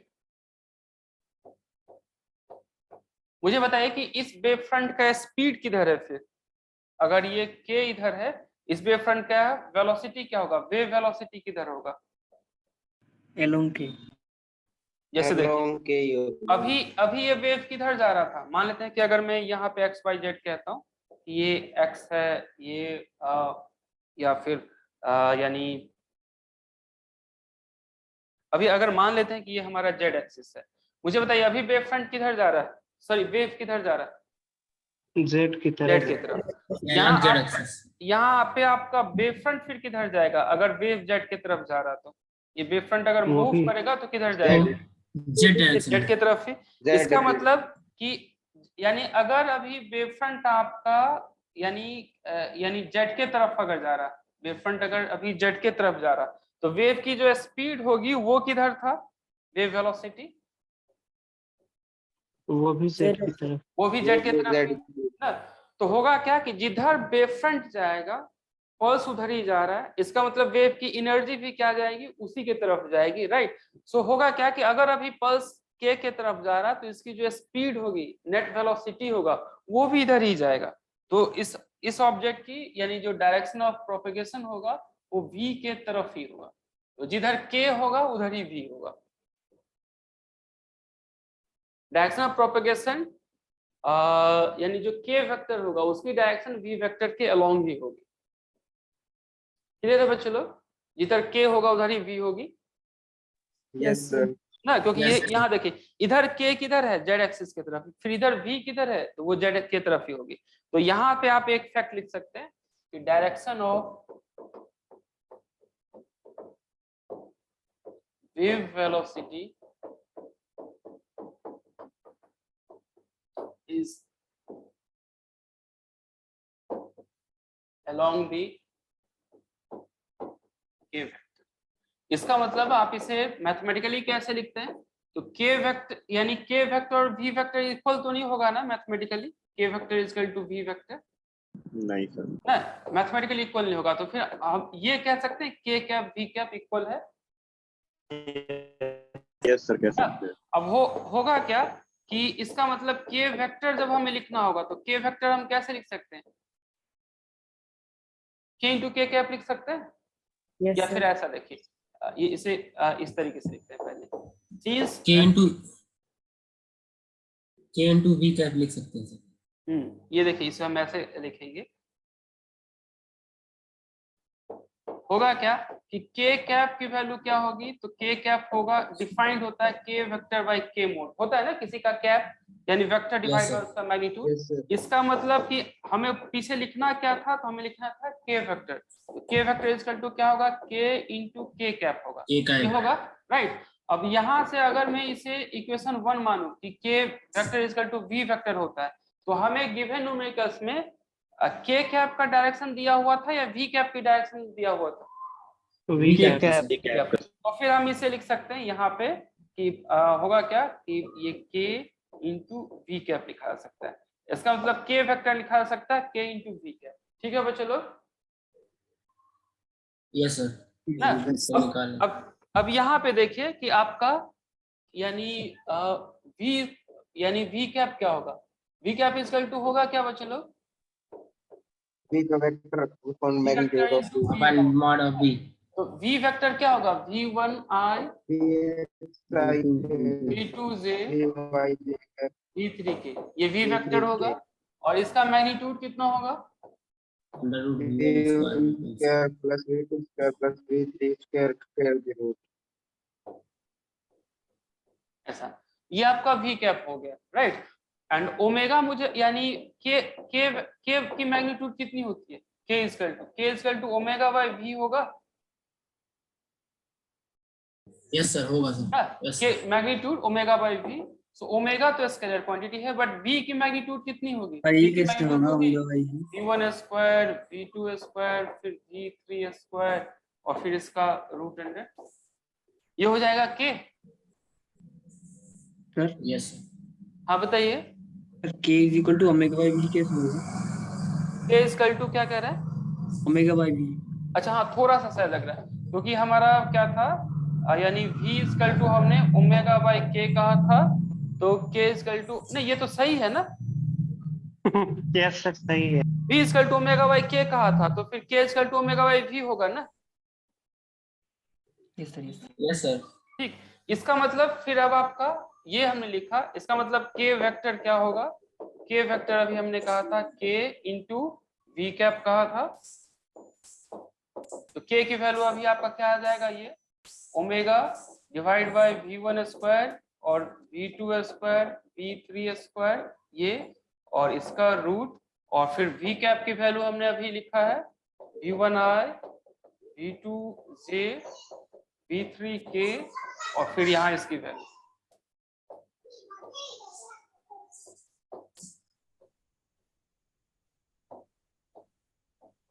फाइनल आंसर फिर क्या कर सकते हैं आप? उस दोनों को मल्टीप्लाई करके फिर यहाँ लिख सकते हैं, तो ये फिर आपका आंसर आ जाएगा दोनों को मल्टीप्लाई करने के बाद। सो इसमें नया चीज आपने क्या सीखा है कि ये वाला पार्ट नया चीज के कैप और वी कैप दोनों एक डायरेक्शन में। फिर आप कहिए कि हमें के वेक्टर डिफाइन करने की जरूरत क्यों पड़ी?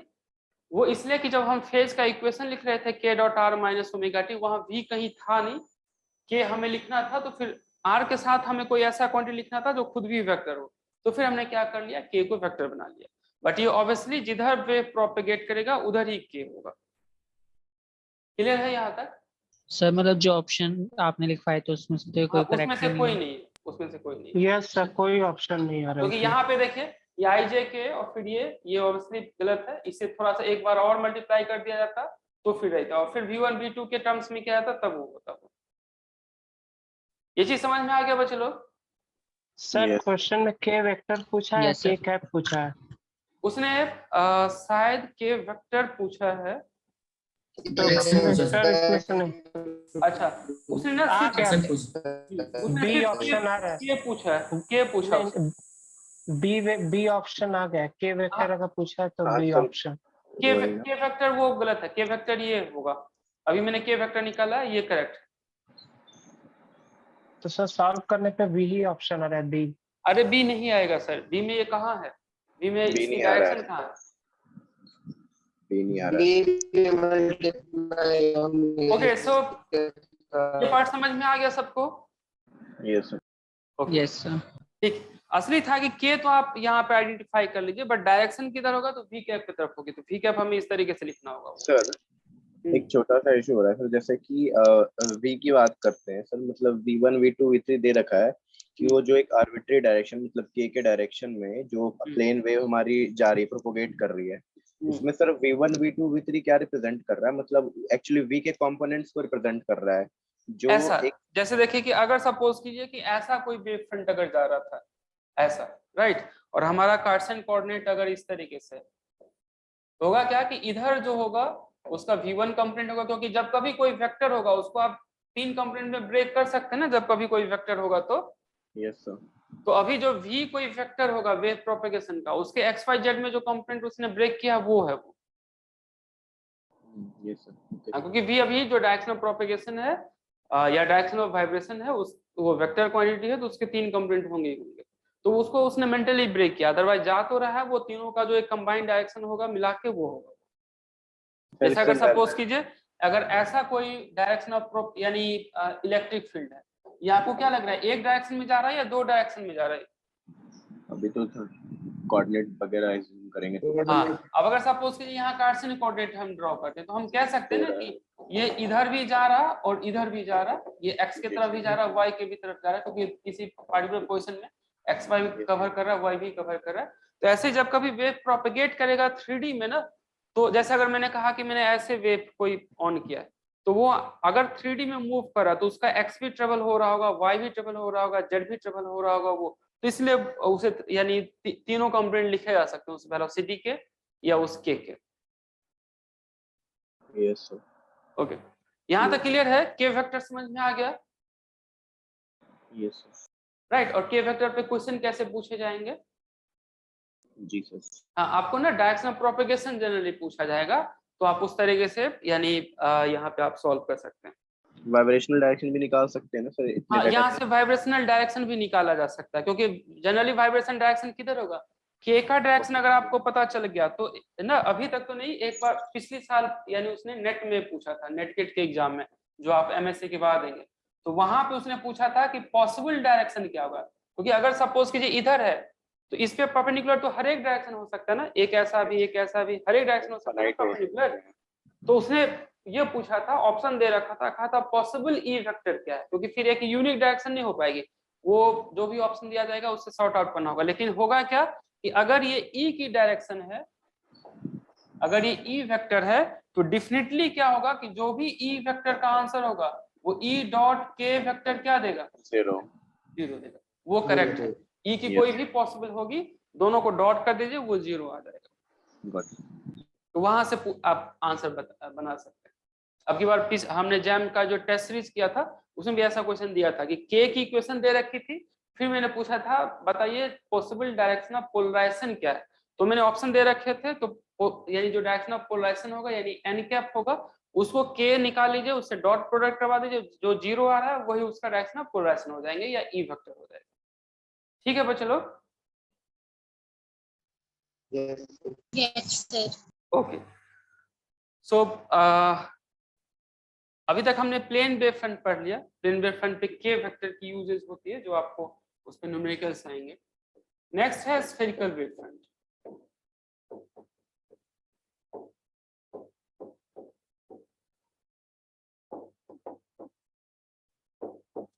होगा क्या कि A point source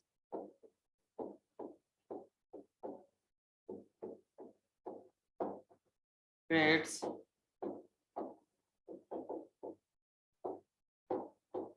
a spherical wave. जब पॉइंट सोर्स की हम बात करते हैं तो क्या सब हो सकता है, जैसे अगर किसी मशीन में आपने देखा होगा छोटा सा लेड इंडिकेटर होता है, तो जो छोटा सा सोर्स काफी पॉइंट है, राइट, उसको हम स्फेरिकल वेव फ्रंट कहेंगे। दिया हो गया वो स्फेरिकल वेव फ्रंट है, बल्ब जो है वो स्फेरिकल वेव फ्रंट है। तो ये स्फेरिकल वेव फ्रंट ही क्यों जनरेट करता है, तो मान लेते हैं कि अगर सपोज कीजिए ऐसा कोई पॉइंट सोर्स है, राइट, और यहाँ से अगर एक लाइट जनरेट हुआ तो ये लाइट इधर जाएगा, राइट, सभी डायरेक्शन में ना, एक डायरेक्शन में जाएगा। आपको लग रहा है कि ये लाइट ऊपर भी जाएगा, कोई रोक नहीं सकता इसे। अगर बीच में मैंने यहाँ पे दिया जला दिया है ना, यहाँ पे, यहाँ से लाइट किधर जाएगा, सारे ऐसे लेजर डायरेक्शन की तरफ। आपको लग रहा है कि लेजर की तरफ एक डायरेक्शन में जाएगा नो सर। ना, लेजर की तरफ एक जैसे डायरेक्शन में नहीं जाएगा वो ना। अगर आप यहाँ रखते हैं तो यहाँ से लाइट हर एक डायरेक्शन में मूव करता है। तो ये लाइट रहा, ये इधर भी जाएगा, ऊपर भी, यहाँ से नीचे भी जाएगा, लेफ्ट यानी बैक भी जाएगा, फिर किसी एंगल पे भी जाएगा। सो ऑलमोस्ट ये हर एक डायरेक्शन में जाएगा ऐसा। अगर ये सारे पॉइंट को आप मिक्स कर देते हैं तो कैसा सरफेस बनेगा सारे पॉइंट को, ना, ये ऐसा ही है कि जैसे आप क्या कर रहे हैं कि एक पॉइंट ले लीजिए और यहाँ से निडल ना हर एक डायरेक्शन में पिंच कर दीजिए, पॉइंट ले लीजिए और फिर निडल को पिंच कर दीजिए। अब जो वो बनाएगा वो फिर क्या बनाएगा, एक स्फेरिकल बनाएगा। तो सारे पॉइंट को अगर आप यानी इसे मिक्स कर देते हैं तो ये फिर यानी स्फेरिकल वेव फ्रंट होगा ऐसा, राइट। अब स्फेरिकल वेव फ्रंट मतलब आप समझ रहे हैं कि अब पहले जो मैं यानी निकाल रहा था, यानी कोई एक जो सोर्स था वहां से मैं कैसा लाइट निकाल रहा था, प्लेन ना, प्लेन निकाल रहा था ना बच्चा। अब की बार जो लाइट जाएगा वो कैसा जाएगा, अभी जो लाइट होगा, जैसे मान लीजिए कि ये अगर पॉइंट सोर्स है तो अगर इसे मैं मोड़ के ऐसे फुटबॉल जैसा बना लूं तो ऐसे ये, या अगर मान लीजिए कर्व जैसा कुछ अगर आपको आ रहा है तो अब की बार वो ऐसा आएगा। इसका मतलब देखिए इसका पॉइंट तो यहाँ पे है बट ये पॉइंट इस पॉइंट पे है, ये पॉइंट अलग अलग। आपको लग रहा है हर एक पॉइंट अलग अलग कोऑर्डिनेट पे है, प्लेन नहीं बना पा रहा है। ये प्लेन सरफेस बना रहा है क्या, नहीं सर, बना रहा है, कर्व्ड बना रहा है ना। पिछली बार क्या था कि यहाँ से जो लाइट, ऐसा सोर्स था कि जब लाइट निकल रहा था ना तो वो यानी हर एक सरफेस को अगर ज्वाइन कर दिए तो एक प्लेन बना रहा था। बट अब की बार क्या होगा कि हर एक सरफेस को ज्वाइन कीजिए जो सेम फेज में है तो वो क्या बना रहा है, वो स्फेरिकल बना रहा है वो, राइट। तो यहाँ पे वैसे स्फेरिकल ही क्यों बना रहा है, फेज का वैल्यू हमने क्या कहा था, तो फाई की वैल्यू हमने कहा था k dot r minus omega T, क्योंकि ये 3D में मूव करेगा ना स्फेयर, यस सर, इसलिए हमें k dot minus omega T करना होगा। अगर मान लीजिए कि ये लाइट जो जा रहा है वो c स्पीड से जा रहा है और अगर हम टाइम t की बात करते हैं तो आपको लग रहा है कि सबका r सेम होगा। अगर c स्पीड से जा रहा तो r की वैल्यू c इंटू टी होगा, यहाँ भी r की वैल्यू c इंटू टी होगा। सेम टाइम में आपको लग रहा है कि सबका r सेम होगा, यस और सर, सेम टाइम सबका r सेम होगा, इसका मतलब कि r की सबकी वैल्यू सेम होगी, टाइम सबका सेम है तो सबके लिए ओमेगा टी सेम होगा। तो आपको लग रहा है कि कांस्टेंट होगा, और कैसे शेप में कांस्टेंट होगा, तो स्फेरिकल शेप में। क्लियर है बच्चे लोग? सर आर कांस्टेंट तो उसको वेक्टर नहीं ले सकते ना। हाँ, आर अगर कांस्टेंट हो तो फिर क्या बनाएगा, ये यहाँ से यानी स्फेरिकल सरफेस बनाएगा ना।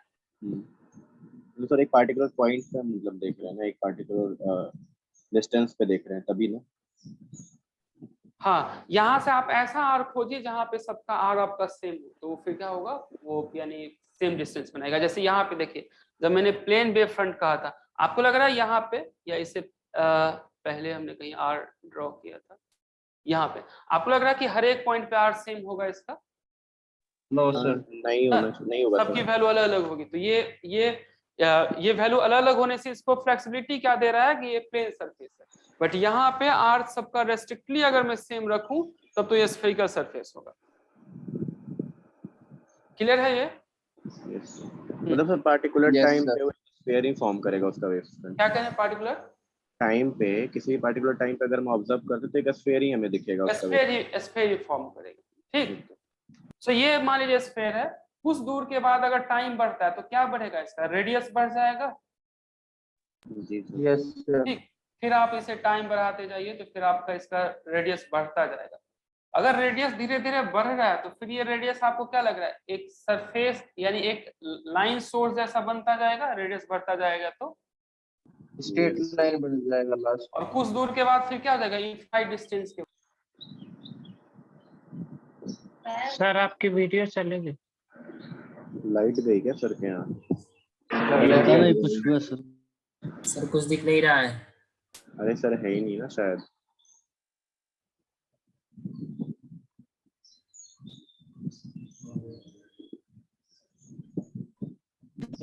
सर क्या लाइट चले गई? वो वेक्टर नहीं था क्या वहाँ पे? अरे नहीं वही तो ना, देखो एक पार्टिकुलर टाइम पे अगर हम देखते हैं तो आर हमें बेसिकली क्या दिखेगा, एक फुटबॉल है जो टाइम के साथ बड़े होते हुए तुम्हारे पास आ रही है ना, और बिल्कुल नजदीक आ जाती है। फुटबॉल को एकदम नजदीक से देखो तो क्या दिखता है, बिल्कुल एकदम एक प्लेन सा बड़ा सा शीट दिखता है, नाक के पास फुटबॉल को लेके आ जाओ, वैसे ही कुछ है। मतलब एक फुटबॉल है जो बड़े होते आ रही है आपके पास, है ना, ऐसा करके।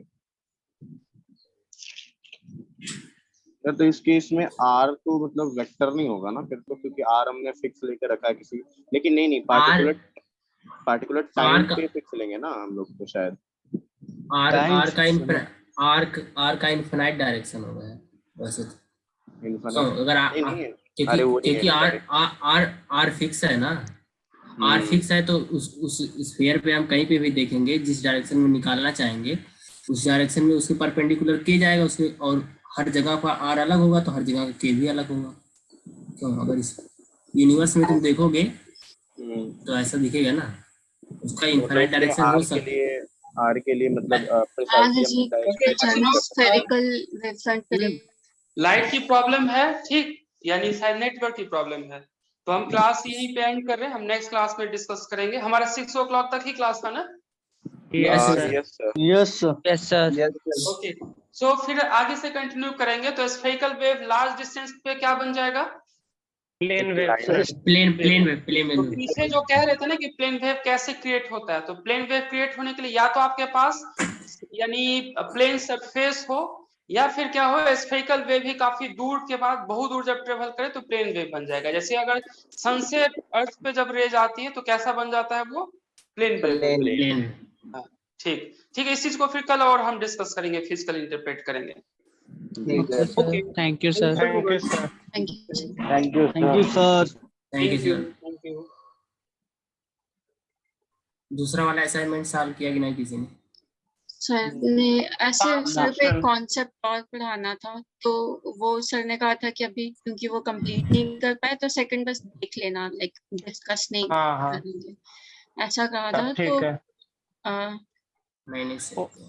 प्लीज कोई सेकंड का डाउट मत पूछना यार, वरना प्रॉब्लम हो जाएगी। सेकंड का भी सर कराने लगेंगे। अभी सेकंड का 5 ही क्वेश्चन हुआ है सर। वो P into V की पावर गामा कहाँ से आता है एडियाबैटिक प्रोसेस में, सर वो डिस्कस करना चाहते थे, बट बहुत उसकी डेरिवेशन कराएंगे ना आज। हाँ, तो बहुत कम लोग बच गए थे, तो इसी वजह कर सर ने कहा था। असाइनमेंट सेकंड आ गई है थर्मोडायनेमिक्स की? आ गई है, आ गई है। काफी देर से आई है पर आ गई है। इसलिए सॉल्व तो नहीं कर पाए ना, चेक की थी मैंने दोपहर को, जब तक तो आई नहीं थी। हाँ 11 बजे आई है, 12 बजे आई है वो। नहीं, उसके बाद आई है मेरे ख्याल से। विदाउट किसी सोर्स के कोई वेव फ्रंट बन सकता है क्या? बिना सोच के कैसे बनाओगे? मतलब बहुत दूर से आ रही हो तो मतलब किसी बहुत पुरानी स्टार से लाइट आ रही हो। नहीं तो स्टार्स भी तो सोर्स ही हुआ ना। हाँ, तुम नहीं मतलब पुराना स्टार है वैसा टाइप का, मतलब जब एकदम उसको इनफिनाइट डिस्टेंस, बहुत ज्यादा लंबे डिस्टेंस को कंसीडर कर लेते हैं ना, मैं इस वे में बोल रही हूँ। तो आप लोगों के फाइनल एग्जाम हो गए? नहीं अभी तो सेकंड ईयर का भी नहीं हुआ। नहीं, जिसके जो फाइनल ईयर में उसके हो गए? नहीं हम लोग सेकंड ईयर का हो गया। हाँ हो गया। वेव फ्रंट का मींस क्या है कि ऐसे सरफेस पे the locus of all particle where is the oscillating particle phase is same. हम किसी भी प्रकार के यदि पार्टिकल को ले लें और उनके फेज को उनको इनवर्स में बिखेर दें तो और उनका फेज सेम हो ऑक्सीलेट करने का, तो वो एक वेव फ्रंट ही होगा। चाहे वो जैसे जिस शेप में लाइट आगे बढ़ रही हो, मतलब जैसा तुम्हारा पॉइंट सोर्स है, पॉइंट से तो लाइट हर जगह जाएगी, तो इक्वल देरी में तो इक्वल जगह ट्रैवल करेगी, तो स्फीयर बनेगा ना, तो टाइम के साथ ऐसा बड़ा होता हुआ स्फीयर हो जाएगा। उसी को वही बैक ट्रेस करोगे तो वो एक पॉइंट पे जाकर मिल जाएगी, तुमको पता चल जाएगा सोर्स कहाँ पे। नहीं, जैसे कोई भी सरफेस एक वेव फ्रंट हो सकती है, सिर्फ वो कॉन्स्टेंटली मूव करे बस। ऐसा नहीं जैसे कि अभी हम लोग स्फेरिकल हो सकता है, सिलेंड्रिकल, और हम लोग ऐसा भी कर्विलिनियर भी कोई सरफेस वेव फ्रंट हो सकती है। सिर्फ कंडीशन ये है कि उस पे उपस्थित सभी पार्टिकल एक सेम फेज में ऑक्सीडेट कर रहे हो हर समय चेंज करने पर उनका फेज चेंज नहीं होना चाहिए बस। ऐसे सभी पार्टिकल का लोकस यदि हम बना दे, एक सर्पिलियन ड्रा कर दे, तो वो एक शायद वेव फ्रंट हो जाए, ऐसा कुछ। क्योंकि मैंने देखा था ना अजय घटक में ऐसा किया था।